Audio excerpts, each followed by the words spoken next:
way better over here that's waiting for you. Amen? And that's where you keep. You don't focus on what you have to give up. You focus on what God has for you. And that's where you have the assurance. That's where the assurance of things you hope for comes in. That's where you have the proof of reality. That's where you can have backbone to say no to the devil, no to yourself, no to your own flesh. That's yourself. No to the world, no to friends. Amen?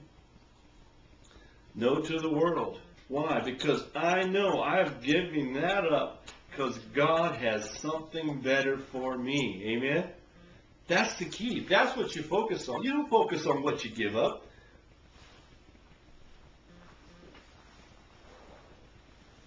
You don't focus on what you give up. You focus on what God is replacing that with. Amen? You focus your faith there. Why? Because what faith is doing is trusting in God to remove the old and replace it with the new. And having the assurance that God is going to do that. Having the backbone and the patience to see it through the process. See it through what? See it through the process that God takes you through to replace the old and give you the new. Having the backbone and the determination and the patience to go through that process. That's what faith is. That's the proof of the reality, the assurance of things so forth, the proof of the reality of things you cannot see. The proof of the reality. You've got to have some proof of it. The reality is there. Where it comes from. Knowing in your heart, the assurance in your heart that God will do it. He hasn't forgotten about me. He's going to replace that which I'm giving up with something better. Amen. I found it to be true in my life. Lisa and I have different times of giving things up, and God has came through with something better. Amen.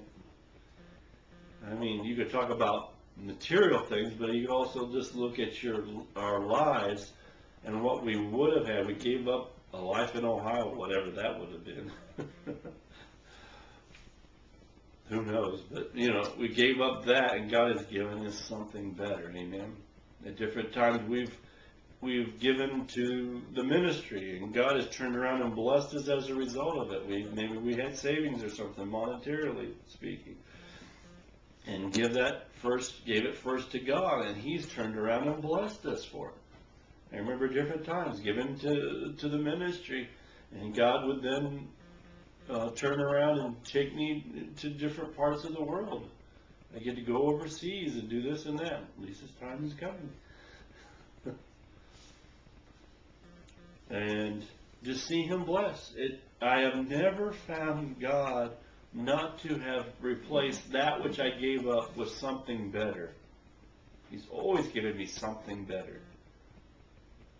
Whether, you give up a little money you had in savings, He's always given me something better.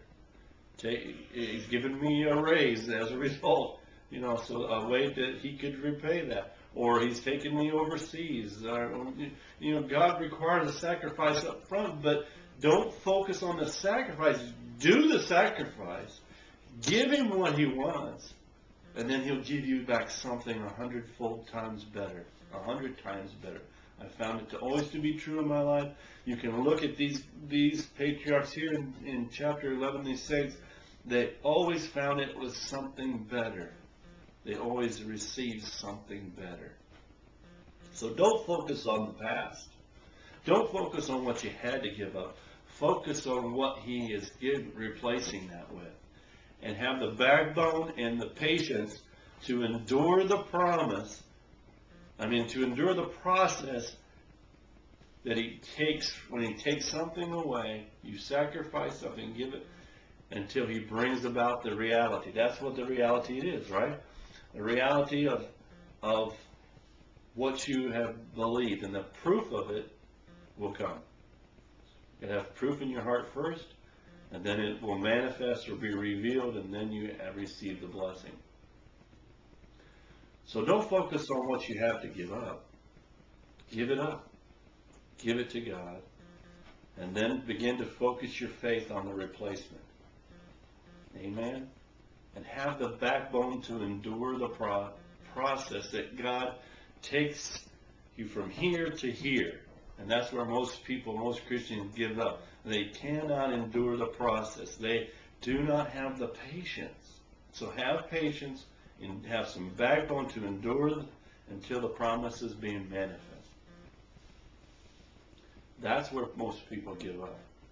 It's in waiting on God to take you through that process where He replaces the circumstance with the answer. The problem with the answer. Can you endure? That's what Hebrews 11 means to me. The assurance of things hoped for, with the reality, the proof of it right here in my heart first, and then God brings it about. Amen? Make the choice. Don't focus on the sacrifice. Focus on the blessing that comes as a result of the sacrifice. As you give your life to God, as you give your circumstance to God, as you give the problem to God, then focus on the answer, and God will take you from the problem to the fix. Amen. To the sort of circumstances that fixes the problem. But have the backbone to say no to yourself, to impatience, to the world, to those that would turn you aside from the will of God for your life. Have the backbone. Amen. The spiritual backbone. To say no to yourself. To say no to impatience. To say no to doubt that would try to hinder you. Say, no, ain't going to happen. But face this, it is going to happen. And this is what's going to happen. God's going to bless me. He's going to change. Amen? Amen.